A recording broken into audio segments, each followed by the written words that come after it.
Om Swastiastu. Assalamualaikum, salam sejahtera, nama budaya kita semua, kita Pancasila, kita Indonesia. Salam NKRI ya. Masih bersama saya Yogi dan Saya Gus Robin aja. selamat datang kembali di Ekspedisi Alam Lain, channel kesayangan kita. Kali ini kita akan membahas tentang misteri dan karma dari Orang yang serakah pada tanah warisan. tanah warisan ya. Kali ini lebih ke arah karma jadinya. Ya, karma orang serakah tanah warisan lah. Ini kan sering terjadi juga di masyarakat kita itu. Hampir rata ini. Hampir rata ya. Yang siapa yang nggak tertarik dengan warisan? Pasti semua orang tertarik Ya dengan namanya warisan. harta itu ya. Harta, tahta. Wanita. Ya, kalau itu lain wanita. lagi ya, itu lain lagi. Kalau wanita, kalau memang dia pecinta wanita, kalau beda jenisnya dia suka ya beda lah. Ya kalau dulu kan zamannya gold, gospel glory ya dulu ya. Kalau sekarang harta tahta wanita. Oke, sebelum kita membicarakan hal itu lebih mendalam, lebih banyak, kami ingin mengucapkan terima kasih buat teman-teman yang sudah share, subscribe, like, dan nonton video-video kita. Silahkan kunjungi media sosial kita, ada Instagram dan Facebook juga. Bisa teman-teman cek video-video kita yang lama mungkin, dan jangan lupa untuk di like. Langsung saja ya. Begini sebenarnya ya. Heeh. Ini sering terjadi di masyarakat, di mana orang tua kita memiliki contohnya 2 hektar tanah, sebagai contoh saja. Contoh Saja 2 hektar tanah. Terus punya anggap 2 anak. Satu anaknya ini mengambil lebih, misalkan dia mengambil itu sampai 1,5 atau lebih daripada 1,5, dan saudaranya dikasih cuma setengah. 25 are atau 50 are, setengah hektar dikasih. Nah, itu sebenarnya sudah serakah namanya ya. Tuh, padahal dia itu kan sama saja di mata orang tuanya. Ini kebanyakan terjadinya ketika orang tua meninggal. Dijual, apa yang terjadi? Awalnya sih enak dia yang jualnya, tapi lama-lama itu akan menjadi sebuah dosa. Dosa itu bisa didapat, karma itu bisa didapat dari dosa. Dosa yang serakah itu bisa menyebabkan karma buruk. Karmanya? Contohnya, rezekinya nanti hancur di masa tua atau di masa dia dewasa. Kehidupannya morat-marit. Pokoknya hampir ada yang sampai bunuh diri juga karena banyak hutang, sial, dan segalanya pasti akan diambil. Karena dia mengambil rezeki lebih banyak, jadi rezekinya akan dihancurkan juga. Termasuk dia terkena sakit juga. Terus bagaimana dengan anak dan istrinya? Anak dan istrinya sebenarnya tidak ikut kena itu. Namun dampaknya juga ada kan. Kalau orang tuanya kesusahan, anaknya dapat dampak. Namun jangan sedih kalau dosa itu tidak termasuk anaknya. Kalau anaknya itu juga tidak serakah. Kalau anaknya serakah ya kena juga. Terjadi Ya. pertikaian gitu ya, bisa. Jadi saja, pokoknya buruk jadinya nanti. Kalau orang serakah pasti nggak akan ada apa. Keturunannya juga pasti akan susah. Jadi saya sarankan jika Anda itu punya tanah warisan atau bagaimana, lebih baik adil. Ya seandainya mau meminta lebih baik ngomong langsung.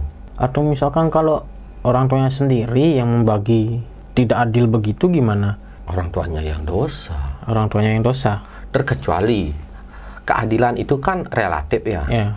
Contohnya, anak yang pertama itu miskin. Anak yang udah menikah tapi miskin. Anak yang kedua ini sukses. Nah, orang tua sengaja memberikan lebih pada anak yang pertama. Anak yang kedua ini tidak diberikan sedikit ataukah bahkan tidak diberikan. Itu atas persetujuan kedua belah pihak juga disetujui. Kakak beradiknya ya. Ini Kakak beradiknya ya. disetujui. Itu tidak dosa, tapi kalau anaknya yang satunya ini sukses, yang satunya sukses, terus anak yang pertama aja diberikan banyak, tapi anak kedua tidak, ya orang tuanya dosa lah. Nggak adil, ketidakadilan sama anak juga itu dosa. Jadi ini juga yang banyak terjadi, bahkan konsultasi pada saya pun seperti itu banyak terjadi. Memang kesusahannya mereka karena punya karma. Wah, katanya tanah warisannya dihabiskan, gininya, dibuat judi, cewek atau apa kadang-kadang ya. Terus kehidupannya susah sekarang ya, saya bantu apa? Karmanya menumpuk kayak gitu. Apakah itu ada hubungannya dengan karma zaman dahulu sebelum dia lahir mungkin? Kalau itu ada sih sebenarnya hubungannya dengan karma terdahulu. Namun karma terdahulu itu tidaklah 100% mempengaruhi kehidupan kita yang sekarang. Karma terdahulu itu 25% mempengaruhi kehidupan sekarang, karena orang yang dahulu, yang sebelum reinkarnasi, mereka sudah menebus beberapa karma mereka, dan tidak mungkin lebih banyak daripada 25% karma terdahulu. Ada yang 1%, ada yang 2, ada yang 10, bahkan ada yang 25 paling tinggi masih memiliki karma di bawah lahir. Nah, 75% ke atas, bahkan sampai 90% itu adalah karma kita perbuat di kehidupan sekarang. Dan bahkan ada juga penyebabnya karena kita malas bekerja, ada masalah rezeki ini. Bisa juga karma keturunan juga ada. Intinya gini ya, rezeki itu bisa terjadi pada kita. Jodoh, rezeki, kesehatan, atau apapun namanya itu, keberuntungan itu bisa terjadi itu atas pahala yang kita punya ditukarkan jadi rezeki, menjadi jodoh atau kesehatan atau keberuntungan. Pokoknya kalau kurang ngerti ya memang agak sulit dipahami itu, karena itu hitung-hitungannya akhirat soalnya. Dan di akhirat pun kena karma, di dunia ini kena karma, di akhirat kena karma. Ketika meninggal kemungkinan disiksa di akhirat, setelah itu menjadi penunggu tanah warisan. Gitu ya? Kebanyakan. Jadi saya sarankan kalau kita punya saudara apapun ya kita adil lah gitu. Tapi kalau misalkan anaknya tunggal, maksudnya anaknya satu, ya udah ada karmanya. Maksudnya ini kan kalau anaknya lebih daripada satu lah, ini beda ceritanya. Beda cerita. Beda cerita. Kalau anaknya tunggal ya nggak masuk lah, memang dia yang mewarisnya. Kalau misalkan ada saudara dari bapaknya yang minta gimana? Tergantung dia mau ngasih. Kalau memang dia mau ngasih ya boleh. Kalau tidak, seandainya tidak mungkin, tergantung dianya sih gitu kan. Artinya nggak ada nggak ada karma dari sengketa lahan. Nggak ada, itu bukan sengketa namanya. Itu kan orang meminta, seperti saya minta jambu, minta apa namanya, mangga. Kalau nggak dikasih ya sudah. Kalau dikasih ya nggak apa-apa, terima kasih. Kalau nggak dikasih ya nggak apa-apa. Itu haknya si pemilik. Iya sih. Kalau misalkan udah dibagi nih, misalkan ya, dibagi 2, adil, tapi ada salah satu yang serakah, dikeruk tanahnya. Oh, itu jarang. Milik kakaknya gitu misalkan. Jarang terjadi lah. Maksudnya gini, paling sering terjadi, ini kan udah dibagi, tanahnya satu lahan, udah dibagi. Ini batas patoknya itu dipindahkan baru banyak. Kalau dikeruk tanahnya jarang. Kelihatan banget ini. Biasanya patoknya dipindahkan atau ya siapa tahu dikeruk mau buat jebakan tuh kakaknya. Kebanyakan seperti ini ya. Itu kan tanah satu petak misalkan, satu areanya. Suratnya masih satu atas nama bapaknya. Terus dijual sama dia semuanya. Sering kejadian seperti itu. Itu kena sering. Karma. Saudaranya nggak dapat apa. Nah, di sanalah terjadi cekcok atau bagaimana, akhirnya hubungan saudara tidak baik. Ya dia dapat uang, menikmati dulu, habis itu ya pahit di belakang. Ya kalau misalkan ya tidak adil pembagiannya, si kakak lebih besar, si adiknya lebih kecil, lalu adiknya ini meminta gitu, akhirnya terjadi sengketa gitu. Apakah dari yang seharusnya, tadi kan Gus Robin bilang si adiknya ini seharusnya nggak dapat dosa, apakah ketika si adik ini membawa jadinya sengketa, apakah jadinya dosa juga? Adiknya ya tidak dosa, dia kan menuntut keadilan. Oh, tidak dosa ya? Tidak dosa. Terjadi sengketa tanah karena merasa tidak adil. Kayak tadi. Hingga akhirnya ada pertikaian gitu. Hingga akhirnya terjadi dendam-mendendam. Tetap saja yang pertama yang salah menurut saya. Oh gitu ya? Seandainya udah adil, seandainya ini yang terjadi, beda cerita. Sudah adil ini, ada 1 hektar dikasih 50, setengah hektar. Tapi satunya ini menuntut lebih karena dia paling besar misalkan, punya banyak tanggungan atau apa, punya misalkan, ya dosa lah gitu. Kita sudah diberikan sama, tapi kita tuntut tuh. Itu beda ceritanya. Kalau memang adiknya menuntut karena dapat dikitan. Tapi kalau tanahnya dibayar gitu, nggak dosa. Nggak dosa ya.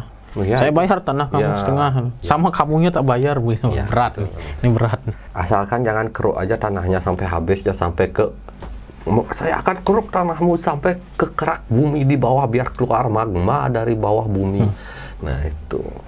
Sekalian ya keluar meteor ya. Ada biar rumahmu itu keluar magma, biar berapi. Dijatuhi meteor ya, meteor garden tapi ya. Kita keruk mungkin sekian 100 kilo atau sekian juta kilo ke bawah ya. Pokoknya intinya keadilan itu selalu diberikan oleh Tuhan. Nah, jangan bersedih bagi yang tidak adil. Maksudnya udah dijual tanahnya, misalkan kita tidak dapat warisan apapun. Tuhan itu kan maha adil. Kalau bukan kita nanti yang sukses, pasti anak kita akan sukses. Meskipun kita menderita yang tidak dapat warisan, kemungkinan kita sendiri akan mengalami sukses tanpa warisan. Itu juga anak kita bisa sukses. Saya lahir tanpa bawa apapun, ya saya tidak boleh menuntut warisan juga. Dan meninggal pun nggak bawa tanah ya. Kalaupun saya bekerja apapun, itu uang saya sendiri dan saya hasilkan sendiri, itu lebih suka rasanya gitu. Kalau menurut saya, tapi kayak saya memang tidak ingin sih untuk menuntut apapun karena saya lahir gitu. Saya lebih suka pure, murni gitu dari kemampuan saya sendiri gitu. Makanya Indonesia itu banyak warisan tapi percuma juga. Nah di luar negeri dikit mereka ada warisan. Karena mereka tidak sedikit-dikit karena warisan, dikit-dikit karena warisan. Jadi mereka berpedoman pada warisan, terjepit pada warisan, ini terjepit pada warisan, terus pada warisan sendiri. Sampai malas bekerja pun karena warisan. Ya itu hasilnya buruk ya karena selalu apa namanya? Dikit-dikit kewarisan aja, jadi pelampiasannya. Jadi kalau kita tidak terlalu pelampiasan ke warisan, jadi kita bekerja dulu, biarin aja warisan. Selalu menuntut warisan Ya, gitu jadinya. Selalu mengandalkan warisan, padahal warisan itu bisa habis loh ya. Jadi Indonesia disarankan untuk bisa mandiri ya, jangan dikit-dikit juga warisan kita. Ya kalau warisan budaya sih nggak apa-apa. Warisan budaya ya nggak apa-apa, warisan alam tetap berpikir seperti itu. Ya, kita kaya, alam ya dijaga. Saya kaya karena saya punya warisan gini. Percuma kalau nggak kerja nanti juga habis. Nggak akan nyampe 7 keturunan habis. Ya dijaga ya. Kalau dibiarin aja seperti itu, dijaga aja, ya kita manfaatkan sedikit, tapi kan tidak sampai tidak memanfaatkan lah, maksudnya manfaatkan tapi jangan sampai dijual aja gitu. Kalau bisa, kalau memang benar-benar kondisinya berat sekali hutang piutang. Kalau hutang piutang karena judi atau cewek ya itu dosa. Hutang piutang karena kita memang sakit, ada sih penyebabnya. Orang tua sakit, kita sakit, atau kena musibah, kenapa ya, itu juga tidak disalahkan kalau menjual tanah warisan. Tapi karena menjual tanah warisan karena judi, cewek, atau hal-hal yang buruk untuk kepentingan diri sendiri, ya itu katanya nanti bisa jadi penunggu warisan Anda, tanah warisan. Anda menjadi penunggu tanah warisan nanti takutnya meninggal gitu. Sering terjadi gitu. Ya karena itu pahlawan-pahlawan kita sudah memberikan kita bangsa ya, sudah memberikan kita negara, jadi ini adalah warisan terbesar kita, harus dijaga kita sebagai penerusnya ya. Oke, sekian aja episode kali ini tentang tanah warisan, karma gitu ya, tentang sengketa. Ada hal lain? Tidak ada sih. Pesan-pesannya sudah tersampaikan semua ya. Kami undur diri, jangan lupa di share, subscribe, like, dan ditonton video-video kita yang lainnya. Silahkan kunjungin media sosial kita, Instagram, Facebook, dan Twitter. Dan juga kalau teman-teman ada hal yang ingin kita bicarakan, bisa komentar di bawah. Silahkan like sebanyak-banyaknya. Diklik like 2 kali, 3 kali, 4 kali, 5 kali, jangan ya, sekali aja ya. Like sebanyak-banyaknya, share juga videonya sebanyak-banyaknya ke seluruh dunia ataupun akhirat ya. Kami undur diri, saya Yogi. Saya Gus Robin OMG, Gus Robin BTS Lovers, Gus Robin Army. Batman nggak ikut? Belum. Pramosanti. Om Santi Om. Sia.